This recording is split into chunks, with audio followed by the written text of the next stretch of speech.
Hi, this is Naresh Kumar. Welcome back. Maths Naresh ఈ class first time మన ఛానల్ని మీరు చూస్తున్నట్లయితే సబ్స్క్రైబ్ చేయండి. అలానే వీడియోని లైక్ చేయండి. మీ ఫ్రెండ్స్ కూడా షేర్ చేయండి.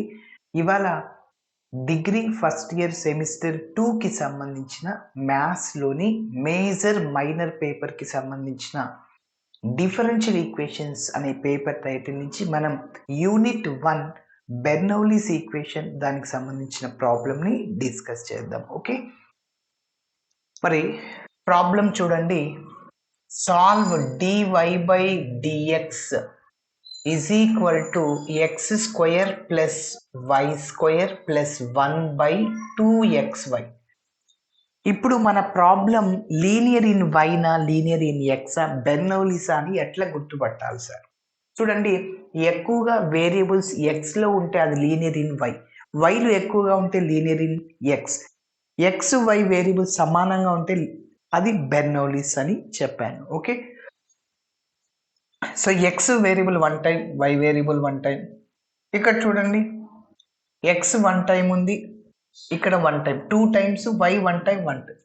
సో మొత్తము ఎక్స్ వై వేరియబుల్స్ సమానంగా ఉన్నాయి కాబట్టి డెఫినెట్గా నేనేం చెప్పాను, బెర్నౌలీస్ ఈక్వేషన్ అని చెప్పాను. మరి బెర్నౌలీస్ ఈక్వేషన్ నుంచి మనం రెడ్యూసిబుల్ టు లీనియర్ ఫామ్ లాగా మార్చేయాలి దాన్ని. ఓకే, సో మరి చూడండి, dy బై డిఎక్స్ అది అట్లా రాసా. ఇక్కడ డినోమినేటర్లో 2xy ఉంది కదా, క్రాస్ మల్టిప్లై చేయండి. ఏమవుద్ది, డివిజన్లో ఉన్న 2xy మల్టిప్లైర్ అవుద్ది. 2xy dy by dx is equal to x square plus y square plus 1. మనకి బెర్నౌలీస్ ఈక్వేషన్లో 2 టైప్స్ ఉన్నాయి సార్. సో టైప్ 1 ఏంటంటే dy by dx plus p of x into y is equal to q of x into y power n. Type 2 ఏంటంటే dx by dy plus p of y into x is equal to q of y into x power n. అంటే X ఉన్న చోట why ఉంటుంది, why ఉన్న చోట X. So ఇక్కడ already dy by dx ఉంది కాబట్టి ఇది టైప్ 1. ఓకే, సో మీరు అబ్జర్వ్ చేస్తే ఇక్కడ వై స్క్వేర్ ఉంది కదా, ఈ వై స్క్వేర్ని లెఫ్ట్ సైడ్కి తీసుకెళ్దాం. So 2xy into dy by dx minus y square is equal to x square plus 1. అంటే ఓన్లీ క్యూ ఆఫ్ ఎక్స్ ఉండాలి అంతే. వై పవర్ n అంటే వై టర్మ్స్ ఉండకూడదు. వై స్క్వేర్ని లెఫ్ట్ సైడ్కి తీసుకెళ్ళండి, మైనస్ అవుద్ది. ఓకే, ఇప్పుడు మీరు అబ్జర్వ్ చేస్తే ఈ వై స్క్వేర్ని జెడ్ అనుకుంటే దాని యొక్క డిఫరెన్షియేషన్ 2y, మళ్ళీ వైని ఎక్స్తో డిఫరెన్షియేటింగ్ చేస్తే dy బై డిఎక్స్. అంటే ఇక్కడ ఎక్స్ ఉండకూడదు, ఎక్స్తో మొత్తం ఈక్వేషన్ని డివైడ్ చేద్దాం. 2y into dy by dx minus y square by x is equal to x square plus 1 by x. Yes, ఇది మనం బెర్నౌలీస్ ఈక్వేషన్ అంటాం. సో ఇక్కడ వై స్క్వేర్ని జెడ్ అనుకుంటాం, దాన్ని డిఫరెన్షియేటింగ్ చేసి ఇందులో సబ్స్టిట్యూట్ చేసేస్తాం, డిఫరెన్షియేటింగ్ చేస్తాం. చూడండి, y square is equal to Z.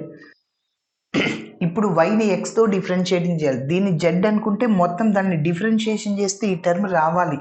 Okay, why స్క్వేర్ని జెడ్ అనుకుంటే దీన్ని ఎక్స్తో డిఫరెన్షియేటింగ్ చేయాలి. ఎక్స్తోనే ఎందుకు చేయాలి, ఇక్కడ dy బై డిఎక్స్ ఉంది. వై స్క్వేర్కి 2y, మళ్ళీ వైని ఎక్స్తో డిఫరెన్షియేటింగ్ చేస్తే dy by dx is equal to dz by dx. కాబట్టి అందుకోసం మనకి 2y dy బై డిఎక్స్ ప్లస్లో dz బై డిఎక్స్ అవుద్ది. సబ్స్టిట్యూట్ చేసేస్తే dz by dx minus y square ఏమనుకున్నాను, జెడ్ అనుకున్నా. So z by x is equal to x square plus 1 by x. Yes, this is linear equation in z అంటాం. ఇక్కడ dy by dx p of x into y is equal to q of x అంటే అది linear in y. dx by dy plus p of y into x is equal q of x ఉంటే అది linear in x, q of y ఉంటే. అదే dz by dx p of x into z is equal to q of x ఉంటే అది linear in z అంటాం. ఓకేనా, మరి దానికి జనరల్ సొల్యూషన్ని కనుక్కొని చేస్తాం. ఓకే, మరి నీట్గా స్టెప్ బై స్టెప్ చూద్దాం.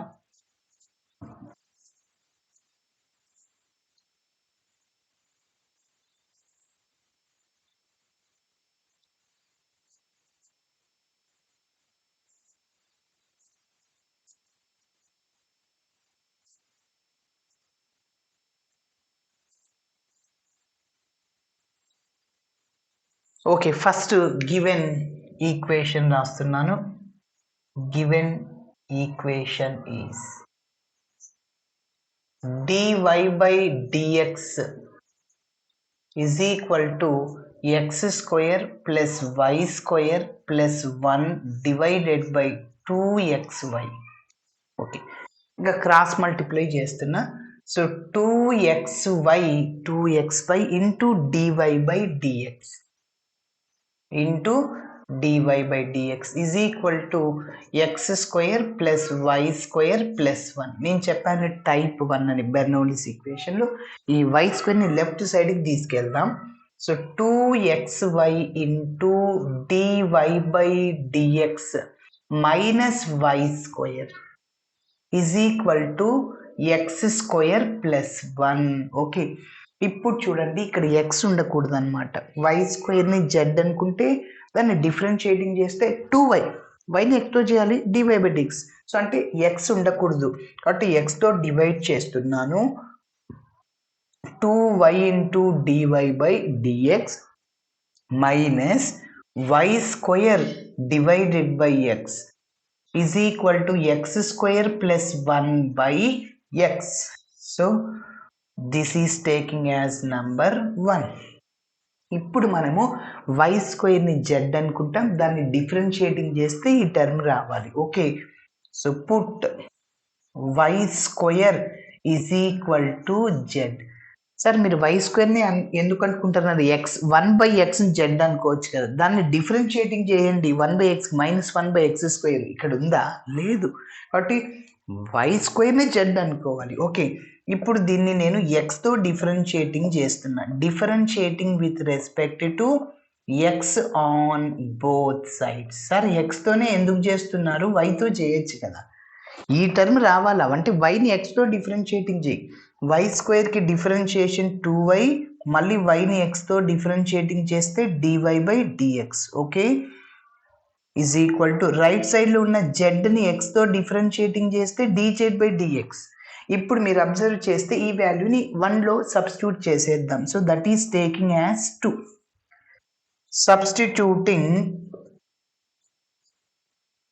substituting equation 2 in equation 1లో సబ్స్టిట్యూట్ చేస్తున్నాను. సో 1 implies చెప్పండి 2y dy by dx అంటే దాని ప్లేస్లో ఏం రాయొచ్చు? dz by dx. Next minus అలానే రాశాను. వై స్క్వేర్ అంటే జెడ్ అనుకున్నాను, ఇంకా బై ఎక్స్ అట్లనే ఉంటుంది. Okay, next is equal to x square plus 1 by X. Okay, so ఇప్పుడు దీనికి ఒక నంబర్ ఇస్తున్నాను 3. This is a linear equation z dz by dx plus p of x into z is equal to q of x, where p of x and q of x are functions in the variable x. Okay, so this is a, దీనికి ఇంకా మనం ఇక్కడ ఇది కొద్దిగా మాత్రం చేస్తాం. ఇంకా next ఇక్కడ నుంచి మనం లీనియర్ ఇన్ వై ఎక్స్ ప్రాబ్లమ్స్ని డిస్కస్ చేసాం, అలానే చేయాలి. ఓకే, సో రఫ్లో చెప్తాను చూడండి. పి ఆఫ్ ఎక్స్ని క్యూ ఆఫ్ ఎక్స్ని కనుక్కుంటాము, ఐఎఫ్ని క్యాలిక్యులేట్ చేస్తాం, ఈ power integral p of x into dx. General సొల్యూషన్ని కనుక్కుంటాం. ఇది లీనియర్ ఇన్ జెడ్ కాబట్టి z into IF is equal to integral q of x into IF into dx plus c అనమాట. ఓకేనా? సో ఫస్ట్ మనము దీన్ని స్టాండర్డ్ ఫామ్తో కంపేర్ చేసుకొని P of x q of x కనిపెడతాం. This is a linear equation. This is a linear equation in Z. Okay, compare చేస్తున్నాను standard form తో. Comparing the above equation with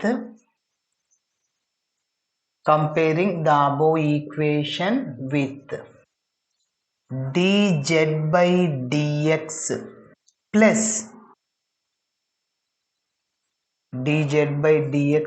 p of x into z. Is equal to q of x, where p of x అంటే z coefficient ఏంటి -1/x, wear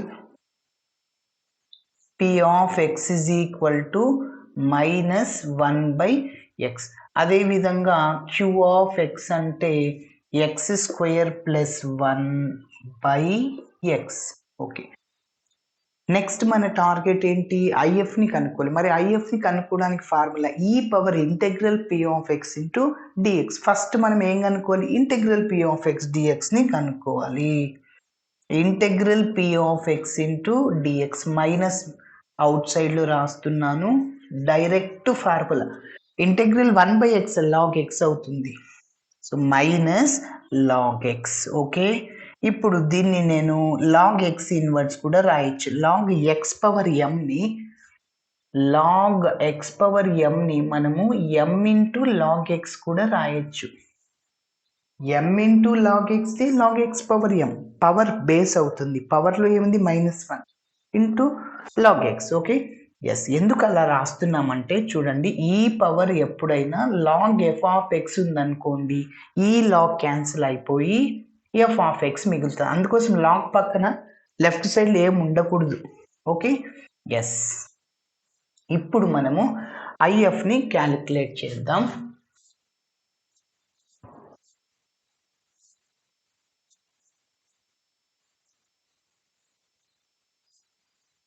so IF integrating factor is equal to e power integral p of x into dx.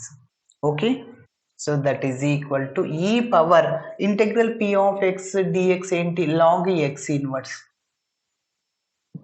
ఇందాకే చెప్పా, ఈ power log f of x అంటే ఏం రాసుకోవచ్చు, F of x అంటే ఎవరు ఇక్కడ, ఎక్స్ ఇన్వర్స్ని ఏం రాసుకోవచ్చు, 1/x.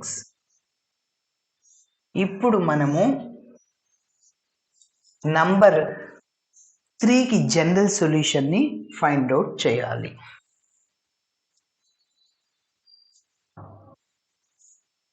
లాస్ట్లో మనం y² is equal to Z ప్లేస్లో y² రీప్లేస్ చేద్దాం. Okay, so therefore general solution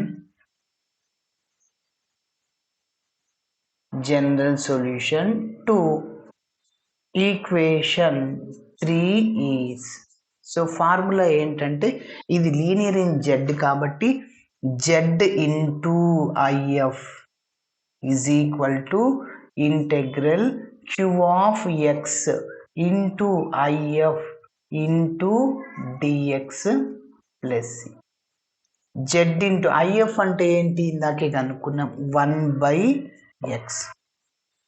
q of x అంటే ఏంటి, x² + 1/x ఇంటూ ఐఎఫ్ అంటే ఏంటి 1/x into dx plus c. So z/x is equal to x² + 1/x into x² అవుతుంది into dx plus. ఇప్పుడు మనము integration చేద్దాం. Okay,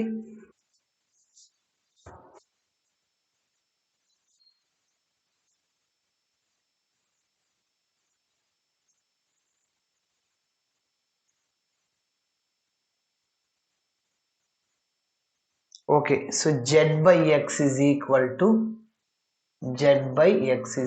to integration of, ఇక్కడ చూడండి x²తో x²ని డివైడ్ చేయండి, 1తో x²ని డివైడ్ చేయండి, x² ఏమవుతుంది, క్యాన్సిల్ అయిపోయి 1 ఉంటుంది. Next plus 1/x². ఓకే, న్యూమరేటర్లో ఉన్న ప్రతి ఒక్క టర్మ్ని డినామినేటర్లో ఉన్న x² డివైడ్ చేశాను. ఓకేనా, అగైన్ ఎల్సిఎం x² న్యూమరేటర్స్ని యాడ్ చేస్తే x² + 1. Okay, so z/x is equal to integral, ఇక్కడ 1 ఉంటుంది plus 1/x² dx plus c. Okay, ఇప్పుడు ఇంటిగ్రేషన్ చేద్దాం. 1 into dx 1/x² into dx, integral dx plus integral 1/x² into dx plus c. z/x is equal to integral dx అంటే x 1/x² కి integration -1/x direct formula గుర్తుంచుకోండి plus c. Okay, ఇక్కడ ఇంకొక చిన్న step చేయొచ్చు. LCM చేయండి. LCM ఏంటి? X. ఇక్కడ ఎల్సిఎం లేదు, ఎల్సిఎంతో మల్టిప్లై చేయాలి. X into X x². LCM ఉంది సేమ్, అటు న్యూమరేటర్ని రాసేయండి. ప్లస్ సికి ఎల్సిఎం లేదు, ఎల్సిఎంతో మల్టిప్లై చేయండి. ఎల్సిఎం ఎవరు ఇక్కడ? X. C into x. Okay, డినామినేటర్లో ఉన్న ఎక్స్ ఎక్స్ క్యాన్సిల్ అయిపోతుంది. So z is equal to x² - 1 plus cx. But z ప్లేస్లో y² రీప్లేస్ చేద్దాం. But z is equal to y². y² is equal to x² - 1 plus cx. y², x²ని left side తీసుకెళ్ళండి, -x² అవుద్ది. -1 left side తీసుకెళ్తే +1, ఇంకా CX అట్లనే రాసాం. Okay, so y² - x² + 1 is equal to CX. ఇట్లా చేయాలి. Thanks for watching my video. Video నచ్చితే ఖచ్చితంగా మీ ఫ్రెండ్స్ కూడా షేర్ చేయండి. బాయ్.